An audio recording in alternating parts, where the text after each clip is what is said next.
Welcome to my channel Science with Mosmi. Let's start our chapter.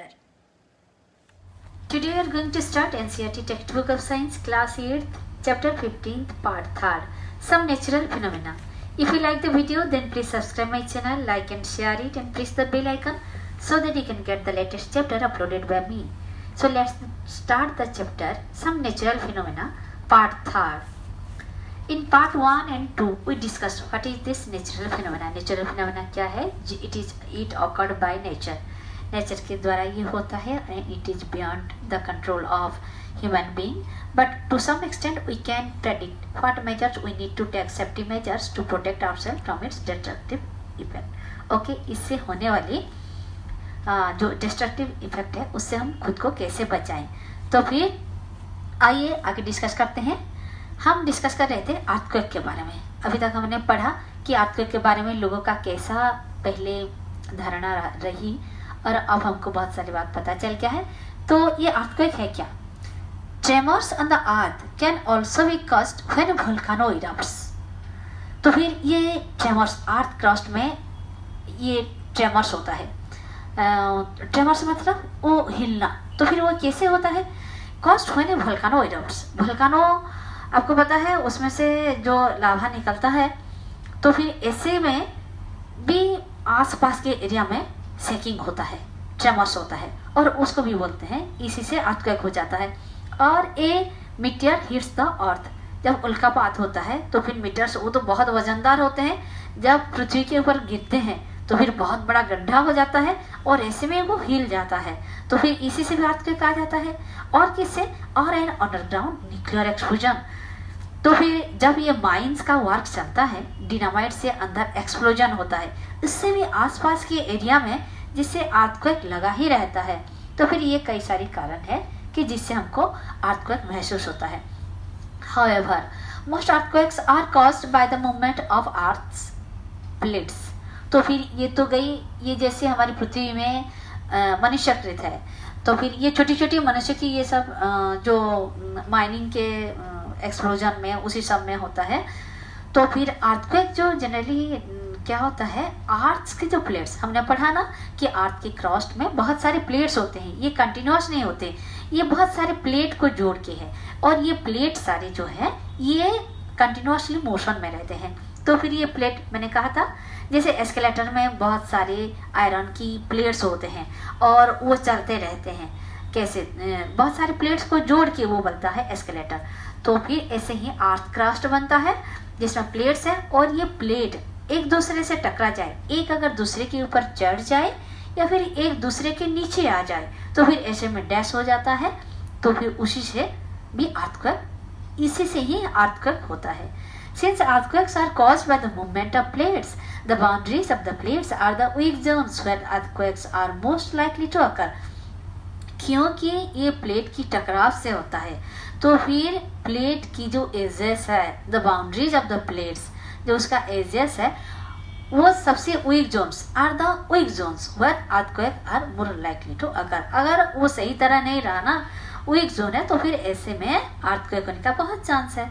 The weak zones are also known as seismic और fault zones. तो फिर ऐसे area को, जिस area में हमारा अर्थक्वेक होने का ज़्यादा चांसेस होता है उसको सिस्मिक और फॉल्ट जोन्स कहते हैं. तो फिर ऐसे एरिया इंडिया में है क्या? आइए देखते हैं कौन कौन सा एरिया है. In India the areas most threatened are Kashmir हुआ, वेस्टर्न और सेंट्रल हिमालयज हुआ, या फिर होल ऑफ नॉर्थ ईस्ट और रन ऑफ कच्छ वो हुआ, या फिर राजस्थान हुआ, या फिर इंडो गंजेटिक प्लेन. ये सारे हैं. और इसके साथ साथ है south India also fall in the danger zone. ये सारे एरिया में यानी कि अर्थक्वेक होने का डर लगा ही रहता है. ये देख लीजिए, ये रहा गंजेस प्लेन, ये यूरेशिया प्लेट रहा, ये माउंट एवरेस्ट. तो फिर इसमें होने का चांसेस है. The power of an earthquake is expressed in terms of A magnitude on the scales called the Richter scale. तो ये बहुत इंपॉर्टेंट है. अब उसको इसीलिए हम अंडरलाइन करके रखे हैं, आप भी जरूर पढ़े रिक्टर स्केल क्या है. या फिर ये पूछा जाता है कि अर्थक्वेक के मैग्नीट्यूड कैसे नापा जाता है, कौन सा स्केल में? तो the answer is Richter scale. Okay. Power of earthquake मतलब क्या कि ये इसका भयावहता कितना ज़्यादा था, सिवियरिटी कितना। जैसे आपको अगर बुखार आता है तो फिर कितना सिवियर बुखार है हमको कैसे पता चलता है? थर्मोमीटर में आपका टेम्परेचर नापा जाता है, फिर जब पता चलता है अरे 102 डिग्री सेंटीग्रेड, 104 डिग्री सेंटीग्रेड, तो हमको पता चलता है ना कि आपको तेज बुखार आया था। ऐसे ही रिक्टर स्केल से हमको पता चलता है कि अर्थक्वेक का मैग्नीट्यूड कितना था। तो really destructive earthquakes have magnitude higher than 7 on the Richter scale.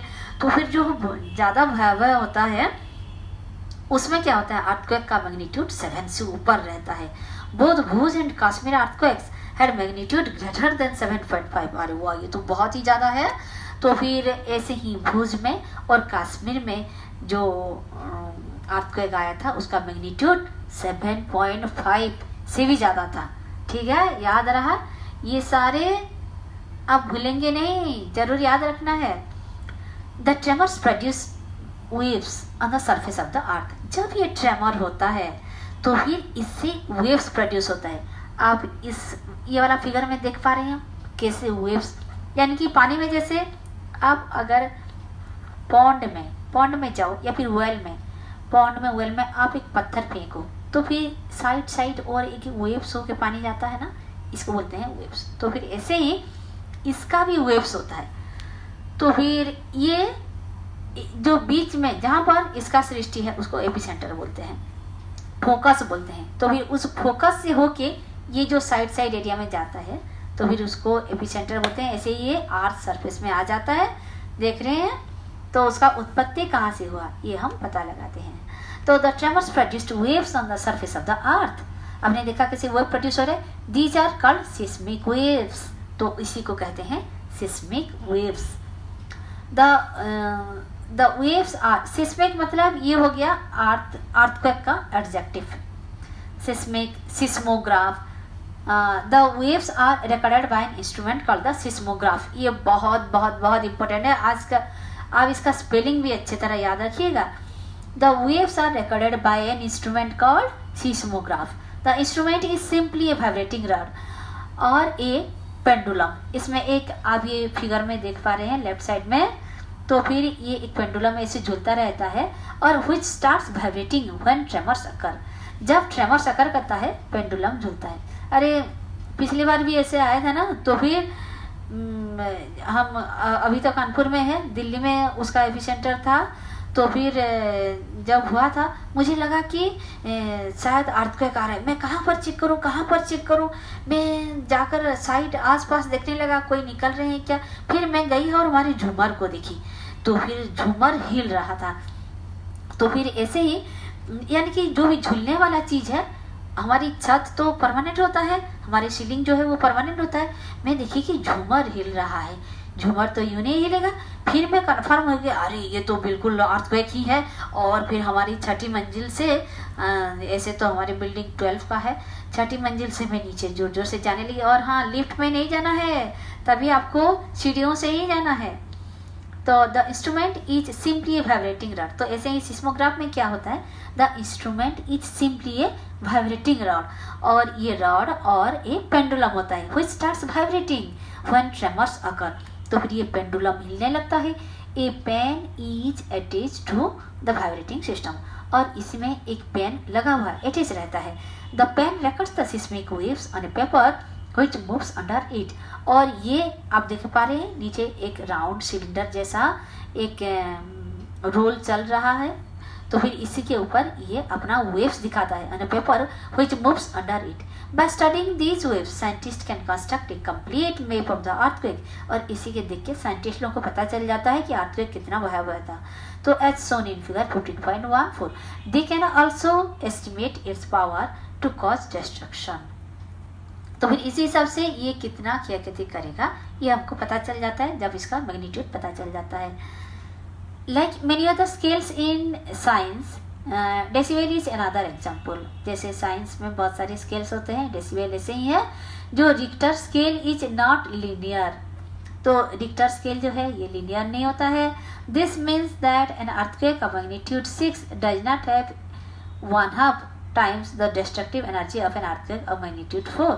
तो फिर इस हिसाब से इसका हिसाब किताब भी होता है, क्योंकि ये राउंड होता है और स्ट्रेट नहीं होता है। An increase of 2 in magnitude means 1000 times. अगर 4 से 6 हो गया तो फिर ये सिर्फ 2 ही मैग्नीट्यूड बढ़ा है ना, पर इसका भयावहता, उसका डिस्ट्रक्टिवनेस 1000 टाइम्स मोर हो जाएगा। आप समझ पा रहे हैं? तो फिर ऐसे सिर्फ 2 ही तो बढ़ा है मैग्नीट्यूड, ऐसा नहीं बोल सकते आप। इसका वैल्यू बहुत ज़्यादा है। More destructive energy. Therefore, an earthquake of magnitude 6 has 1000 times more destructive energy than an earthquake of magnitude 4. Protection against earthquakes. तो फिर इससे earthquake कितना भयावह हो सकता है हमको तो पता चल गया। ये बहुत कुछ हमारा क्या कहते कर सकता है, पर हम खुद को इससे बचाए कैसे? We know from the earlier pages that earthquakes cannot be predicted. हमको पता चल गया है कि कोई भी ये बता नहीं सकता कि earthquake कहाँ पर कभी भी आ सकता है। We have also seen that they can be highly destructive, और ये बहुत destructive होता है। It is therefore important that we take necessary precautions to protect ourselves all the time. इसीलिए हमको पहले से ही प्रिकॉशन ले के रखना है, चाहे वो जब भी आए, जहाँ भी आए। जैसे हमको कोई ज़्यादा लॉस ना हो, हमारा ज़्यादा धन जीवन नष्ट ना हो। तो living in seismic zones for the earthquakes are more likely to occur. तो जो लोग सिस्मिक एरिया में रहते हैं तो फिर उनका तो अर्थक्वेक से डैमेज होने का बहुत चांसेस है। Have to be specially prepared, वो लोग को ज़्यादा से ज़्यादा प्रिपेयर होकर रहना है। First of all the buildings in the zones should be so design that they can withstand major tremors. तो फिर उसको कंस्ट्रक्ट करने के टाइम में से ही ऐसे ही बना के रखना है ताकि वो ज़्यादा डैमेज ना कर पाए, यानी कि अंदर की जो फाउंडेशन है ना वो बहुत ही स्ट्रांग होना चाहिए। और उसी हिसाब से कितना ऊंचा बिल्डिंग करेंगे उसी हिसाब से फाउंडेशन इतना ही स्ट्रांग होना चाहिए। तो modern buildings technology can make it possible. तो फिर ये कैसे पॉसिबल हो पाएगा? आइए इसका कुछ टिप्स हमको नेक्स्ट पेज में दिया गया है। It is advisable to make the structure simple so that it is quick set. हमको इसका स्ट्रक्चर ऐसे बनाना है कि जैसे वो अर्थक्वेक को विथस्टैंड कर पाए। नंबर 1, इसके लिए क्या करना है? पहले consult qualified architects and structural engineers. तो फिर आप एक अच्छा आर्किटेक्ट को कंसल्ट कीजिए और स्ट्रक्चरल इंजीनियर्स को सलाह लेके ही अपना बिल्डिंग तैयार करें। Second, in highly seismic areas the use of mud और timber is better than using heavy construction material. अब पत्थर की घर ना बना के, यानी कि हैवी मटेरियल में घर ना बना के, अच्छा होगा कि आप मिट्टी का या फिर टिम्बर का, यानी कि वुड का, लकड़ी का घर बनाए। In case the structure falls, अगर ये keep roofs as light as possible, और रूफ को तो बिल्कुल ही लाइट वेट रखिए, क्योंकि अगर ये रूफ का तो ज़्यादा गिरने का चांस होता है ना, घर क्रैश कर जाता है। तो फिर ऐसे में वो गिरेगा तो कहीं आरसी का ना हो, वो ज़्यादा वजनदार ना हो, लकड़ी का हो, एस्बेस्टस का हो, ऐसे ही कुछ हो। तो in case the structure falls the damage will not be heavy. अगर ये आपके सर के ऊपर गिरे भी तो आपके धन जीवन नष्ट ना हो, कम से कम हो, affected हो। It is better, point number 3, it is better if the cupboards and shelves are fixed to the walls so that they do not fall easily। अगर थोड़ा सा हिले और अर्थक्वेक के मैग्नीट्यूड थोड़ा कम रहे तो जैसे आपके सेल्फ्स वगैरह गिरने ना लगे, और क्यों, इसीलिए सेल्फ्स को अच्छी तरह वॉल में फिक्स कर लीजिए। Be careful where you hang wall clocks, photo frames, water heaters etc। तो फिर so that in the event of an earthquake they do not fall on people। कुछ सामान होता है ना कि हम दीवार पे टांगे हुए रहते हैं, जैसे वॉल क्लॉक हुआ, फोटो फ्रेम्स। तो फिर बड़ा बड़ा फोटो फ्रेम्स या फिर हेवी फोटो फ्रेम्स ऐसे टांग के मत रखिए, या फिर वाटर हीटर्स, वो तो ऊपर ही टांगा जाता है वॉल में। तो फिर ये अर्थक्वेक के टाइम में गिरने का चांसेस है। अगर आप इसके नीचे है तो तुरंत ही हट जाइए। Since some buildings may catch fire due to earthquake, it is necessary that all buildings, especially tall buildings, have firefighting equipments in working order। ये बहुत इंपॉर्टेंट पॉइंट है। पॉइंट नंबर 5, हमको ये ध्यान रखना है कि बिल्डिंग फायर कैच ना करे, इसीलिए कुछ होता है ना तो फिर सीज फायर होता है। तो ऐसे सामान आप पास में जरूर रखिए, क्योंकि टॉल बिल्डिंग्स होने से अर्थक्वेक में फायर कैच करने का भी चांसेस होता है। तो फायर फाइटिंग इक्विपमेंट्स, और सिर्फ वो होने का मतलब ये नहीं सिर्फ होना चाहिए और किसी को यूज करना नहीं आएगा, वो वर्किंग कंडीशन में होना चाहिए। कभी कभी क्या होता है, इंस्ट्रूमेंट रहता तो है पर बहुत पुराना होता है और उसमें और कुछ चीज काम का नहीं होता, तो फिर वो वर्किंग कंडीशन में होना चाहिए, ये बात पर ध्यान दें। तो ये रहा 5 मेजर्स। और the central building research institute Roorkee has developed know how to make quake resistant houses. और इसके साथ साथ हमारे central building research institute Roorkee में जो है उन्होंने ये भी बताए हैं कि ये अर्थक्वेक रेजिस्टेंट हाउस हम कैसे बनाए, तो हम उसको जरूर फॉलो करना चाहिए। In the event that an earthquake does strike take the following steps to protect yourself. तो जब ये अर्थक्वेक आ जाए आपको क्या क्या सेफ्टी पॉइंट्स लेना है। If you are at home, अगर आप घर के अंदर है तो क्या क्या करना है, 3 पॉइंट है, और अगर आप घर के बाहर है तो हमारे लिए 2 पॉइंट्स है। Okay, if you are at home, अगर आप घर के अंदर है तो take shelter, point number 1, take shelter under a table and stay there till the shaking stops. तो अगर आप किसी रूम में हैं तो टेबल के नीचे घुस जाइए और तब तक रहिए जब तक सेकिंग स्टॉप ना हो, जब तक ये अर्थक्वेक चलता रहे आप अंदर बैठे रहे। Point number 2, stay away from tall and heavy objects that में फॉल ऑन यू। अगर आप अलमीरा के अगेंस्ट में बैठे हो तो बिल्कुल भी ना बैठिए, अरे हट जाइए। तो फिर ऐसे किसी भी हैवी चीज के अगेंस्ट में मत बैठिए, आप उसी से हैवी चीज से दूर रहिए। Point number 3, if you are in bed, अगर आप बेड के ऊपर है डू नॉट गेट अप, आप बिल्कुल भी मत हिलिए, उसके ऊपर protect your head with A pillow. और हाँ, आपकी हेड के ऊपर एक पिलो जरूर ढक दीजिए। और अगर इफ यू आर आउटडोर, अगर आप घर के बाहर है तो आपको क्या करना है। Point number 1, find a clear spot away from buildings, trees and overhead power lines drop to the ground. तो फिर आपको ऐसे एक पॉइंट में जाकर आप खड़े हो जाइए जहाँ पर बिल्डिंग्स अगर गिरे भी तो आपके ऊपर ना गिरे, जहाँ पर पास में कोई बड़ा ट्रीज ना हो, और हाँ इलेक्ट्रिक लाइन या फिर उसका पावर लाइन ना हो कि आपके ऊपर कहीं गिर जाए और फिर इसका टूटा हुआ तार नीचे पड़ा रहे, ऐसे एरिया में आप मत जाइए। ड्रॉप टू द ग्राउंड, तो फिर आप ग्राउंड में ही रही है, एक पोजीशन दिया था ना उसी पोजीशन में रहना है, दोनों हाथ को फोल्ड करके अपनी सर को अंदर छिपा के। If you are in a car और ए बस, अगर आप कार या फिर बस के अंदर है डू नॉट कम आउट, आप बाहर जरूर बिल्कुल ही ना निकलिए। Ask the driver to drive slowly to a clear spot, do not come out till the tremor stop. और आप ड्राइवर को बोलिए भैया आप धीरे से लीजिए और एक सेफ प्लेस को जाइए, क्लियर स्पॉट को जाइए, और आप बाहर ना निकले जब तक ट्रेमर स्टॉप ना हो। ये अर्थक्वेक जब तक बंद नहीं हो जाता आप अंदर ही रहिए। तो ये बहुत सारे मेजर्स हमको सेफ्टी पॉइंट्स मिल गया। अब हम अर्थक्वेक को डरने वाले नहीं हैं और जितनी हो सके सावधानी जरूर बरतेंगे। इसी के साथ हमारी ये चैप्टर खत्म होता है। Hope you enjoyed my teaching. Thanks for watching the whole video. Okay, thanks for watching my video. If you like the video then please subscribe the channel, press the bell icon so that you can get the latest chapter uploaded by me. With this we complete our chapter. Thank you.